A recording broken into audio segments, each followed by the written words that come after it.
আজ আপনাদের সামনে এলাম। প্রথমে সবাইকে ধন্যবাদ জোহার জানাচ্ছি। আপনারা জানেন পশ্চিমবঙ্গে উচ্চ মাধ্যমিক পরীক্ষা 2020 চলছে। আজ 19/3/2020 বিভিন্ন বিষয়ের সাথে সাথে সাঁওতালি মাধ্যমের মডার্ন কম্পিউটার অ্যাপ্লিকেশন এবং এনভায়রনমেন্ট স্টাডিজ পরীক্ষা ছিল। সারা পশ্চিমবাংলার বিভিন্ন পরীক্ষা কেন্দ্রে সাঁওতালি মাধ্যমের ছাত্রছাত্রীরা তাদের পরীক্ষা দিচ্ছে। কিন্তু অত্যন্ত দুঃখের বিষয়, অত্যন্ত ক্ষোভের বিষয়, আজ সাঁওতালি মাধ্যমের ছাত্রছাত্রীরা অলচিকি হরফে তাদের প্রশ্নপত্র পায়নি। চরম অবৈজ্ঞানিকভাবে জোরপূর্বক তারা বাংলা মাধ্যমের প্রশ্নপত্রে পরীক্ষা দিতে বাধ্য হয়েছে।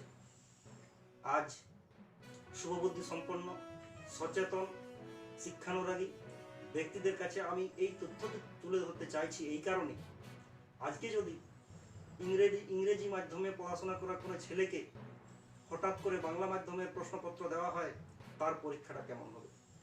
বা সারা বছর বাংলা মাধ্যমে পড়াশোনা করা ছেলেটা হঠাৎ করে তাকে যদি ইংরেজি মাধ্যমের প্রশ্নপত্র দেওয়া হয়, তার পরীক্ষাটা কেমন হবে?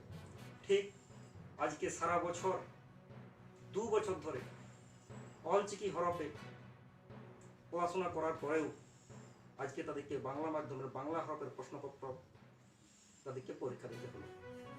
আজকে আমরা চরম অব্যবস্থার মধ্য দিয়ে আজকে যে সাঁওতালি শিক্ষা নিয়ে টালবাহানা চলছে, এর আমরা তীব্র ধিক্কার জানাচ্ছি এবং উচ্চ মাধ্যমিক শিক্ষা সংসদ এবং পরীক্ষা ব্যবস্থার সাথে জড়িত সংশ্লিষ্ট কর্মকর্তাদের কাছে আমরা এই জবাবদিহি চাইছি। এটা কেননা আমরা বিগত দিনে বারবার বিভিন্ন দপ্তরে, ডিআই অফিসে, ডিএম অফিসে, শিক্ষা ভবনে আমরা এই বিষয়টাকে নিয়ে আমরা বিভিন্ন সময় ডেপুটেশন দিয়েছি, স্মারকলিপি দিয়েছি, আলাপ আলোচনা করেছি। ওনারা আশ্বস্ত করেছিলেন, আমাদেরকে বলেছিলেন যে এটা কনফিডেন্সিয়াল ম্যাটার, ওটা নিয়ে আপনাদের চিন্তা করার দরকার নেই। কিন্তু আজকে কোনো এক অজ্ঞাত কারণবশত আজকে প্রশ্নপত্র সেই বাংলা হরফে, যার ফলে আমি বাঁকুড়া জেলার আজকে হিলবাঁধ উচ্চ বিদ্যালয়, আজকে মণ্ডলকুলি নেতাজি বিদ্যাপীঠ, আমি ব্যক্তিগতভাবে পরীক্ষার পরে হিলবাঁধ উচ্চ বিদ্যালয়ের অভিভাবক এবং ছাত্রছাত্রীর সাথে দেখা করেছি। তাদের কাছ থেকে জানতে পেরেছি যে কি অব্যবস্থার মধ্যে আজকে তারা পরীক্ষা দিয়েছে। আজকে অবাক হয়ে যাবেন, বাংলা মাধ্যমের প্রশ্নপত্র পাওয়ার পরে আমাদের সাঁওতালি ভাষাভাষী মাস্টারমশাইদের ভিতরে নিয়ে গিয়ে সেই প্রশ্নকে কনভার্ট করিয়ে তারপরে পরীক্ষা দিয়েছে। তাহলে এই ছাত্রছাত্রীদের পরীক্ষাটা কেমন হবে আপনারাই বিচার করুন। আর আজকের এই সাঁওতালি শিক্ষার, সাঁওতালি পরীক্ষা ব্যবস্থার এই সংকটকালে যাদের গুরুত্বপূর্ণ একটা ভূমিকা নেওয়া দরকার ছিল, আমাদের আদিবাসী জনপ্রতিনিধি, আদিবাসী এমএলএ, তাদের গুরুত্বপূর্ণ ভূমিকাটা আমরা দেখতে পাইনি। এনারা আবার কেউ কেউ জঙ্গলমহলের গর্ব, এনারা আবার কেউ কেউ জঙ্গলমহলের দিশারি, এনারা আবার কেউ কেউ জঙ্গলমহলের নয়নের মণি, এনারা আবার কেউ কেউ জঙ্গলমহলের জননেত্রী, জননেতা।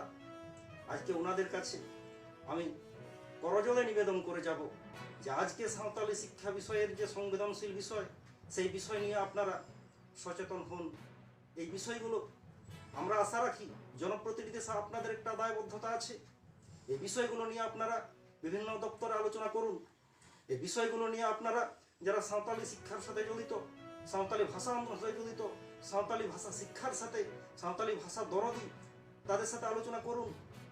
আমরা আশা রাখি আপনারা নিশ্চিতভাবেই এই বিষয়গুলো নিয়ে আপনারা চর্চা করবেন এবং আগামী দিনে এই সাঁওতালি পঠন পাঠনটাকে পশ্চিমবাংলার বুকে একটা সুব্যবস্থার বা সুনির্দিষ্ট পন্থা প্রণয়ন করে এই শিক্ষা ব্যবস্থাকে সচল করবেন। আর না হলে আগামী দিনে আজকে যে অগণিত সাঁওতালি ভাষাভাষী মানুষ, সাঁওতালি ভাষাপ্রেমী মানুষ আজকে যে চরম অব্যবস্থার মধ্যে পরীক্ষাটা চলছে, আজকে তারা আঘাতপ্রাপ্ত হয়েছে, তারা অখুশি হয়েছে, এই তাদের সেন্টিমেন্টে আঘাত লেগেছে। সেই সেন্টিমেন্টের জবাবটা কিন্তু আগামী দিনে তারা কিন্তু আপনাদের ফিরিয়ে দেবে। আপনারা সচেতন হন। আর উচ্চ মাধ্যমিক শিক্ষা সংসদ এবং সংশ্লিষ্ট কর্তা ব্যক্তিদের কাছে আমার আবেদন যে আগামী পরীক্ষাগুলো যেন আমাদের ছেলেমেয়েরা সাঁওতালি ভাষাভাষী বা যারা সাঁওতালি মাধ্যমে পড়াশোনা করছে তারা অলচিকি হরফে পায়। অন্যথায় ওইসব ছাত্রছাত্রী, তার অভিভাবক ওইসব পরীক্ষা কেন্দ্রে তারা বৃহত্তর আন্দোলনে নামতে বাধ্য থাকবে, যার দায় কিন্তু উচ্চ মাধ্যমিক শিক্ষা সংসদ এবং সংশ্লিষ্ট পরীক্ষা কেন্দ্রে ভারপ্রাপ্ত আধিকারিক এবং পরীক্ষা ব্যবস্থাতে জড়িত কর্মকর্তাদের গ্রহণ করতে হবে।